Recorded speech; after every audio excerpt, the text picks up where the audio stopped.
DBC তো ইচ্ছে মতো জল ছাড়ছে, পুরোটা নিজেদের খালি করে দিয়ে দুর্গাপুর ব্যারেজ দিয়ে জলটা ছেড়ে দিচ্ছে।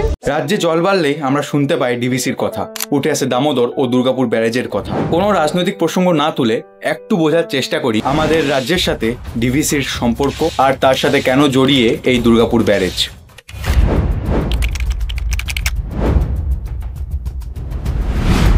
শহর অফ বেঙ্গল দামোদর, আর এর উপর গড়ে ওঠা প্রকল্প দামোদর ভ্যালি কর্পোরেশন বা ডিবিসি। 1943 সালে দামোদরের বন্যার ভয়ঙ্করতা দেখার পর ভারত স্বাধীন হলে 1948 সালে ভারতীয় সংসদ দ্বারা পাশ হয় ডিবিসি অ্যাক্ট অফ 1948, আর আনুষ্ঠানিকভাবে সূচনা হয় দামোদর ভ্যালি কর্পোরেশন বা ডিবিসির, যার উদ্দেশ্য ছিল বন্যা নিয়ন্ত্রণ, কৃষিকাজ ও বিদ্যুৎ উৎপাদন করা। আর এই ডিবিসি ছিল স্বাধীন ভারতের প্রথম মাল্টিপারপাস রিভার ভ্যালি প্রজেক্ট বা বহুমুখী নদী প্রকল্প। আর এই ডিবিসি গড়ে ওঠে প্রধান 4টি ড্যাম নিয়ে, তিলায়া, কোনার, মাইথন ও পাঞ্চে। আর এই সবগুলি ছিল দামোদর ও দামোদরের উপনদীগুলির ওপর। সহজ ভাষায় বললে ডিবিসি হলো দামোদর ও তার উপনদীগুলির ওপর জল ও বন্যা নিয়ন্ত্রণ, বিদ্যুৎ উৎপাদন ও সেচ ব্যবস্থা পরিচালনার জন্য গড়ে ওঠা একটা প্রকল্প, যেখানে প্রধান 4টে ড্যাম তৈরি করা হয়। আর এখানে একটা কথা পয়েন্ট করবে, এই সব বাঁধগুলো ছিল নদীর আপস্ট্রিমে, মানে স্রোতের প্রতিকূলে বা নদীর উপরের দিকে। আর এই বাঁধগুলো সব রয়েছে ঝাড়খণ্ডে। এরপর তোমাদের মনে প্রশ্ন আসতে পারে, ডিবিসির প্রধান 4টে বাঁধের মধ্যে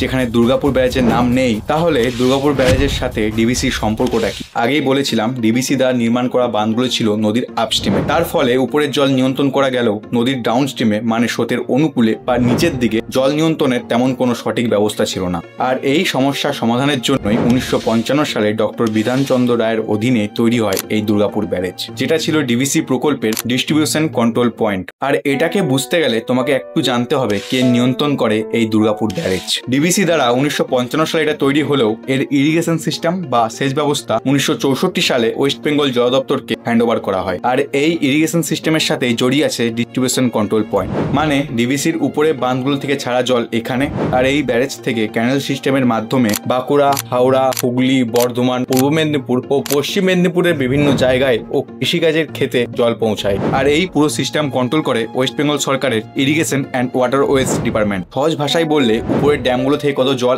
আসবে তা সম্পূর্ণ কেন্দ্রীয় সরকার ও ডিবিসির কন্ট্রোলে। আর এই ব্যারেজ থেকে জল কোথায় যাবে, কখন গেট খোলা বা বন্ধ হবে, তার সম্পূর্ণ রাজ্য সরকার ও দুর্গাপুর ব্যারেজের কন্ট্রোলে। আর এই দুই পক্ষের মাঝে আছে JFCC বা জয়েন্ট ফ্লাড কন্ট্রোল কমিটি, যার মূল কাজ ডিবিসি ও রাজ্য সরকারের মধ্যে তথ্য ও সিদ্ধান্তমূলক যোগাযোগ তৈরি করা। আজও জল বন্টনের প্রতিটা সিদ্ধান্ত নেওয়া হয় দুই পক্ষের, ডিবিসি ও রাজ্যের যৌথ দায়িত্বে। রাজনৈতিক দিক থেকে এক সরকার অন্য সরকারের গায়ে কাদা ছুড়লে সেই কাদায় ক্ষতি হয় দামোদর ও ব্যারেজ সংলগ্ন মানুষজন। তাই দোষারোপের থেকে সহযোগিতাই পারে এই মাটির সাথে লেগে থাকা মানুষজনের উন্নতি করতে। দামোদর, যাকে দুঃখের নদী বলা হতো, সেই হাসি ফুটিয়েছে কৃষকের, জমি করেছে সবুজ, সঙ্গ দিয়েছে শিল্পে। দুর্গাপুর থেকে বাঁকুড়াবাসীর প্রত্যেকের ঘরে পৌঁছেছে এই দামোদরের জল, যেটা আমরা রোজ পান করে থাকি। তাই ডিবিসি ও তার দ্বারা গঠিত এই দুর্গাপুর ব্যারেজ, যেটা না থাকলে হয়তো আজ এত উন্নতি হতো না। কেমন লাগলো কমেন্টে জানিও।